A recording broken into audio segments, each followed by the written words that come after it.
Vous suivez le journal sur la télévision Al Bayan. Voici ce qui fait l'essentiel de l'actualité. Le cheikh Aïma Ousmane Diakité multiplie les rencontres avec les représentations diplomatiques en Côte d'Ivoire. Après l'ambassadeur des ISA, Richard Bell, il a accordé hier soir une audience à l'ambassadeur d'Égypte en Côte d'Ivoire. Le point de cette rencontre, en début de journal, consolider sa certification et la qualification professionnelle en Afrique.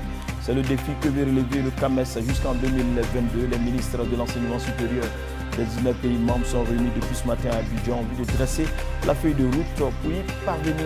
Et en international sécurité, au Mali, le nouveau président de la transition, le colonel Assimi Goïta, a rencontré hier la coordination des mouvements de l'Azawad. Cette coordination se dit inquiet de l'avenir de l'accord de paix signé en 2015 avec l'État malien. Cette troupe, le sommaire, est bienvenue à toutes et à tous. Nous sommes le jeudi 3 juin 2021, soit le 23 Chawal 1442 de l'Hégire. Le chef de la communauté musulmane de Côte d'Ivoire, le cheikh Aïma Ousmane Diakité, a reçu hier en audience l'ambassadeur d'Égypte en Côte d'Ivoire. Ce dernier est porteur d'un message d'amitié et de plein succès à l'endroit du cheikh dans ses nouvelles fonctions. Cette rencontre s'est tenue à la résidence du cheikh Ousmane Diakité. Reportage, Cheikh Bakayoko, Diara Mamadou et Yacoub Kone. Audience sur audience, le nouveau cheikh Al-Aïma reçoit les salutations de cœur diplomatique. Après l'ambassadeur des États-Unis en Côte d'Ivoire, c'est au tour de l'ambassadeur d'Égypte en Côte d'Ivoire d'illustrer cette visite d'amitié et de courtoisie par des vœux de consolidation des liens entre les deux pays musulmans. J'ai sollicité cette audience auprès de son éminence Cheikh Al-Aïm Ousmane Diakité pour le féliciter pour son accession au nouveau poste de grand Cheikh Al-Aïm. Nous lui avons aussi proposé plusieurs pistes de coopération avec le COSIM. Honoré par cette marque de considération, le cheikh Al-Aïma Ousmane Diakité n'a pas hésité à étaler toute sa profonde gratitude et à saluer l'Égypte pour son implication dans le rayonnement de l'islam en terre ivoirienne.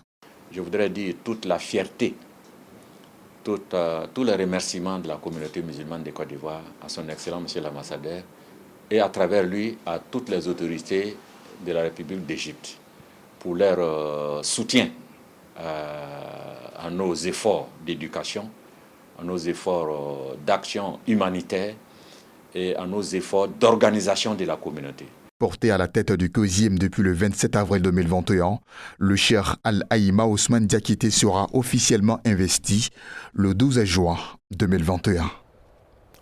Autre audience, cette fois-ci, c'est son Excellence l'ambassadeur Abdullah bin Ahmad Al-Soubeyi qui a reçu mercredi 2 juin 2021 à son bureau. Dr Moussa Fadiga, président de l'Association des musulmans sunnites en Côte d'Ivoire et président de l'Université Al-Fourkan. La rencontre a porté sur la situation des musulmans en Côte d'Ivoire de manière générale dans un tuteur de l'ambassade. Ils sont 12 élèves, tous de la classe de terminale de l'école confessionnelle islamique Souboul Salam d'Aboville. Ils sont désormais comptés parmi ceux qui ont parcouru entièrement le Coran et savent lire chacune de ces sourates. Ils ont été présentés et célébrés lundi dans leur établissement en présence de leurs parents et de la communauté musulmane, nous dit Traoré Vassekou dans un commentaire de Siriki Baro. C'est sous les yeux d'un parterre de personnalités venues de toute la région de l'Agné-Bitiassa et devant une foule joyeuse que ces apprenants de la parole d'Allah ont reçu les honneurs de leur école. Le responsable de l'établissement n'a pas tari d'éloges à leur endroit. Le Coran est béni et tous ceux qui sont attachés au Coran sont bénis. Tout ce que nous pouvons dire aux musulmans et au monde entier est que chacun n'a qu'à s'arranger pour apprendre le Coran. C'est un livre de Dieu, un livre béni. Ahmed Silla, conseiller pédagogique, a salué les efforts de l'établissement pour sa participation dans la formation de la jeunesse ivoirienne et exhorté les parents à soutenir l'établissement. Un enfant qui est ici apprend à deux savoirs à développer. Il est proche de sa religion et il est dans le monde contemporain.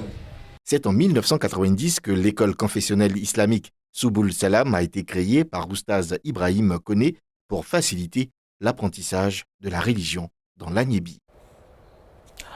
Après l'Agnébi Tiassa, rendons-nous à présent dans le Denguélé au nord-ouest. Livre, jeunesse et valeurs humaines pour la culture et la paix, c'est le thème central de la deuxième édition du Festival du livre et des arts du Denguélé qui s'est tenu du 26 au 29 mai 2021 à Odjéné et à Samatirila. C'est une initiative de l'ONG Les Citoyens du livre et des arts du Denguélé. Le reportage de Diomandé Bouaké et Sissé Daouda. Exposition et vente d'œuvres d'art ont marqué la première journée de cette édition du Festival du livre et des arts d'Odjéné, suivi le lendemain d'une nuit de contes et de danse traditionnelle. La ville de Samatirila a abrité la deuxième phase, correspondant au troisième jour consécutif, constitué d'une visite touristique et culturelle. Les bibliothèques de plusieurs établissements scolaires de la région ont été réhabilitées avec plus de 10 000 ouvrages. Et comme l'ONG en fait essaie de promouvoir la lecture, le livre et la lecture en faisant venir plusieurs écrivains dans notre région, nous ne pouvons qu'être heureux d'abord parce qu'ils nous facilitent aussi la tâche. Et c'est l'occasion aussi de dire merci surtout aux écrivains qui arrivent, qui apportent la connaissance, qui apportent le savoir à la région. Et merci en tout cas aux organisateurs aussi, c'est-à-dire qu'on voudrait que plusieurs mécènes, plusieurs personnes organisent des festivals comme l'ONG SILAD le fait. Une entreprise de production d'œuvres d'art a été mise sur pied au profit de la jeunesse. Le rideau est tombé sur les festivités du livre et des arts d'Odjéné par la visite du monde Denguélé, précédée la veille des concerts live.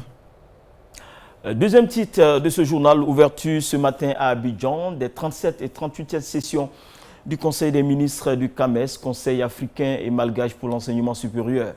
Les objectifs de ce rendez-vous sont entre autres la consolidation du cadre régional de certification et de qualification professionnelle du CAMES, ainsi que la consolidation des acquis de son plan stratégique de développement 2020-2022, suivant les précisions de Kanate Kassoum et Sila Tcherno. Ces deux sessions jumelées du Conseil des ministres permettront de passer en revue les actions du CAMES ainsi que les défis et perspectives, parmi lesquels la réduction du taux de chômage élevé des jeunes diplômés dans l'espace CAMES. En ce début du XXIe siècle, l'enseignement supérieur fait face à des défis sans précédent, résultant des effets convergents de la mondialisation de l'économie, de l'importante croissance du savoir comme moteur de développement et de la révolution de l'information et de la communication. Le système connaît un grand essor et des changements pour répondre à une forte demande. Le plan stratégique de développement triennal 2020-2022 se décline en 7 axes stratégiques complémentaires, 33 objectifs spécifiques et 83 actions concrètes. Des défis et perspectives ont pu être identifiés. Ils vont être soumis à l'évaluation par le Conseil des ministres sous forme de résolution ou décision pour encadrer le fonctionnement de notre institution en lui garantissant au mieux plus de performance, de compétitivité, de lisibilité, de visibilité et de rayonnement. Ouvrant les travaux en présence de ses homologues de la sous-région, la ministre ivoirienne des Affaires étrangères, de l'intégration africaine et de la diaspora a appelé à la formation d'un capital humain de qualité. Nous pensons à juste titre que l'enseignement supérieur et la recherche scientifique doivent constituer des phares pour l'éclosion d'une société meilleure où il fera bon vivre pour nos populations. Le Conseil des ministres du CAMES regroupe tous les ministres de l'enseignement supérieur des 19 pays membres et il contribue à l'évaluation des institutions d'enseignement supérieur en vue de la formation des ressources humaines de qualité. À présent, l'actualité africaine au Mali, la coordination des mouvements de l'Azawad se réserve sur le coup d'État perpétré dans le pays il y a quelques jours. La coordination est inquiète d'une probable répercussion du coup d'État sur l'accord de paix qu'elle a signé avec l'État malien en 2015. Le colonel Assimi Goïta a rencontré hier les leaders de la coordination. Vous verrez cela dans l'actualité africaine avec nos partenaires de la VOA. Au moins 11 personnes ont été tuées en Ituri, dans le nord-est de la RDC, a-t-on appris de sources concordantes.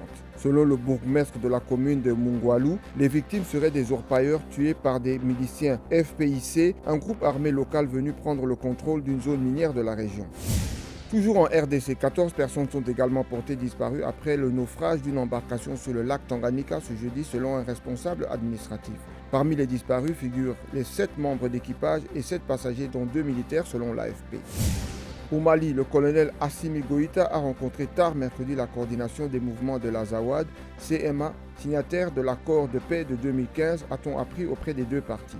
La coordination dit être inquiète des suites du coup d'État perpétré la semaine passée par le colonel Goïta et de ses conséquences sur cet accord. Au Nigeria, les autorités ont confirmé mercredi soir l'enlèvement des élèves dans une école privée musulmane dans le centre du pays. Il s'agit de 136 élèves selon un bilan des autorités qui peinent à endiguer les kidnappings d'écoliers et d'étudiants dans la région. Retour ici à Abidjan, la grande mosquée de la Riviera Golf. C'est la fin de cette édition préparée par l'ensemble de la rédaction de la technique. À suivre dans quelques instants l'information en langue malinké présentée par Awa Koulibaly. Excellent suite de programme. À demain. Wassalamu alaikum wa rahmatullah wa barakatuh.